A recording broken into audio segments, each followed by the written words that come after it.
कृष्ण की 4 दुर्लभ कहानियाँ यहाँ हम आपको सुना रहे हैं। कृष्ण के जीवन की ऐसी 4 कहानियाँ जो बहुत ही दुर्लभ हैं। जाने कि कैसे दुर्योधन की पत्नी कृष्ण भक्त हो गई, कैसे कृष्ण ने सत्यभामा के घमंड को ठीक किया, कृष्ण का सिरदर्द कैसे अजीब ढंग से गायब हो गया और क्यों कृष्ण ने अपने एक भक्त को उसके हाल पर ही छोड़ दिया। कहानी 1, दुर्योधन की पत्नी का कृष्ण भक्त हो जाना। सद्गुरु दुर्योधन की पत्नी का नाम भानुमति था। वो एक बहुत ही सुंदर लड़की थी और जब कृष्ण दुर्योधन के महल में मेहमान बनकर आए तब वो सिर्फ 17 साल की थी। दुर्योधन ने एक षड्यंत्र रचा जिससे कृष्ण को नशे की हालत में लाकर कोई वादा करा लिया जाए। उसने सभी तरह की व्यवस्थाएं की और इस बात का खास ख्याल रखा कि भोज में खूब अच्छी मात्रा में शराब भी हो। दुर्योधन के दोस्त भी आए और सभी ने इतनी शराब पी कि वे सब नशे में धुत हो गए। पर कृष्ण ने अपने आप को शांत रखा और वे हर किसी को खुश करते रहे। इस सारे हंगामे में भानुमति ने भी कुछ ज्यादा ही पी ली, जितनी वो पी सकती थी, उससे भी ज्यादा। वो एक युवा लड़की थी और उसे इन चीजों की आदत नहीं थी, तो वो नशे में बहकने लगी। कुछ समय बाद सभी लोग बहकने लगे और चीजें काबू से बाहर जाने लगी। भानुमति अपने पर काबू खो बैठी। वो कृष्ण से लिपट गई और उनके लिए अपनी इच्छा प्रकट करने लगी।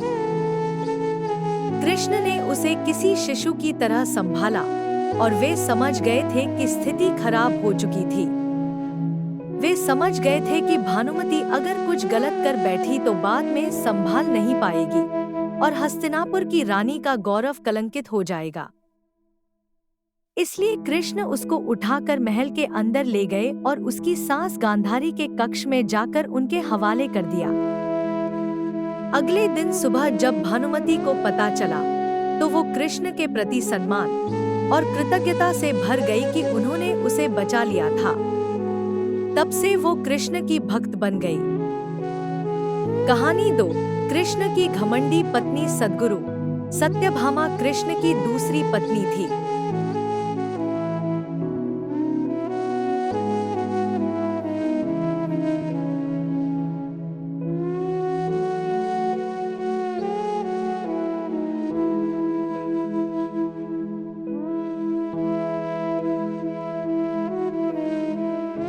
वो एक बहुत ही घमंडी स्त्री थी।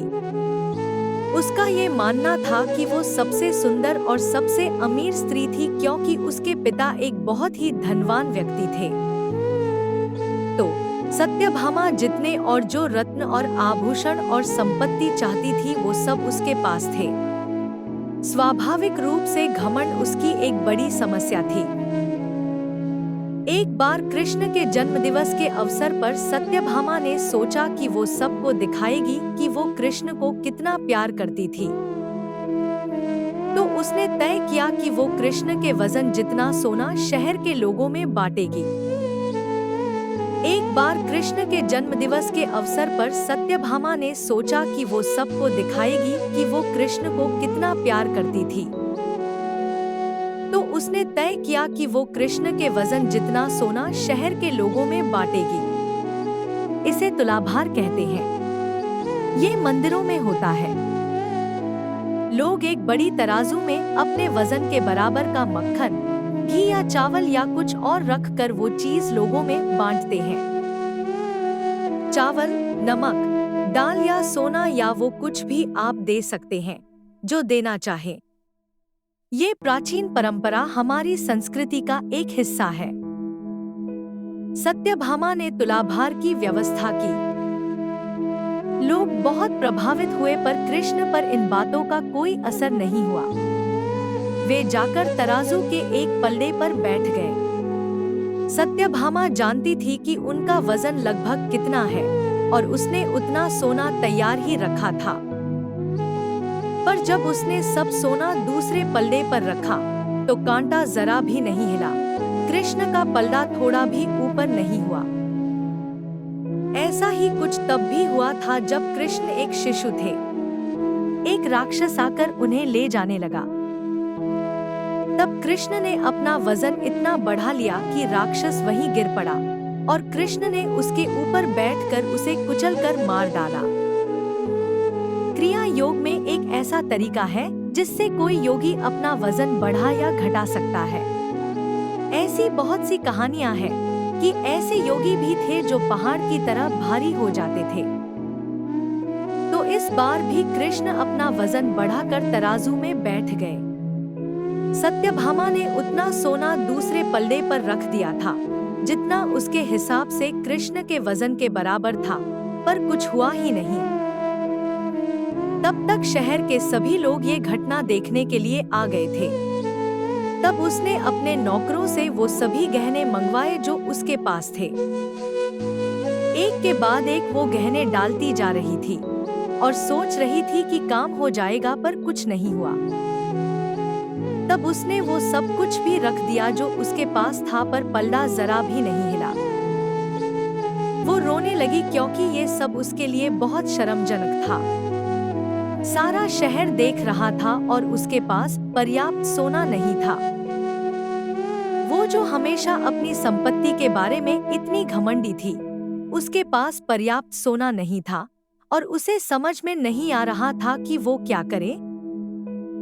तब उसने रुक्मिणी की ओर देखा, जिससे वो बहुत जलती थी और हमेशा परेशान रहती थी।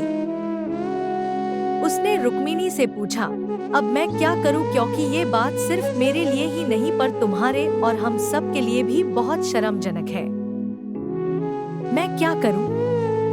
तब रुक्मिणी बाहर गई और तुलसी के पौधे के 3 पत्ते उठा लाई। जैसे ही तुलसी के वे पत्ते उसने तराजू के दूसरे पल्ले पर रखे, कृष्ण का पल्ला तुरंत ही ऊपर आ गया।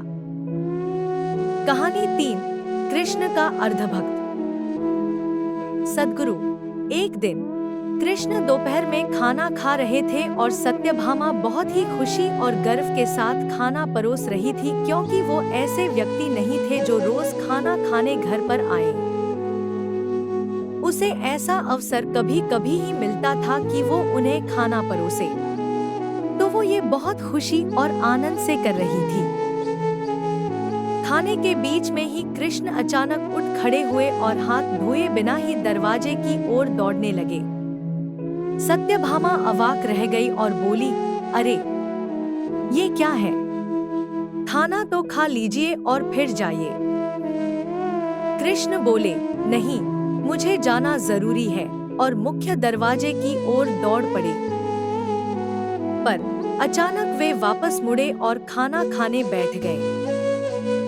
तब सत्यभामा ने पूछा, आप इस तरह क्यों दौड़ पड़े और क्यों वापस आ गए? ये सब क्या है? कृष्ण ने जवाब दिया, मेरा एक भक्त जंगल में बैठा था और उसके जीवन प्राण ही कृष्ण कृष्ण कृष्ण हो गए थे। मैंने एक भूखे बाघ को उसकी ओर आते देखा तो मुझे जाना पड़ा। मैं दरवाजे तक पहुंचा ही था कि उस बेवकूफ ने पत्थर उठा लिया, तो मैं वापस आ गया। अब उसे अपने आप ही अपनी परिस्थिति संभालने दो। कहानी 4, कृष्ण के सिरदर्द का इलाज। सद्गुरु। एक बार कृष्ण के जन्मदिवस के अवसर पर उत्सव मनाने के लिए बहुत बड़ी तैयारियां की गई थी। नृत्य, संगीत और भी बहुत कुछ। लोग बड़ी संख्या में इकट्ठा हुए, पर कृष्ण घर में ही बैठे रहे। वे शायद उसमें भाग लेना नहीं चाहते थे। वैसे तो कृष्ण हर तरह के उत्सव के लिए हमेशा तैयार ही होते थे, पर इस दिन किसी वजह से उनकी इच्छा नहीं थी।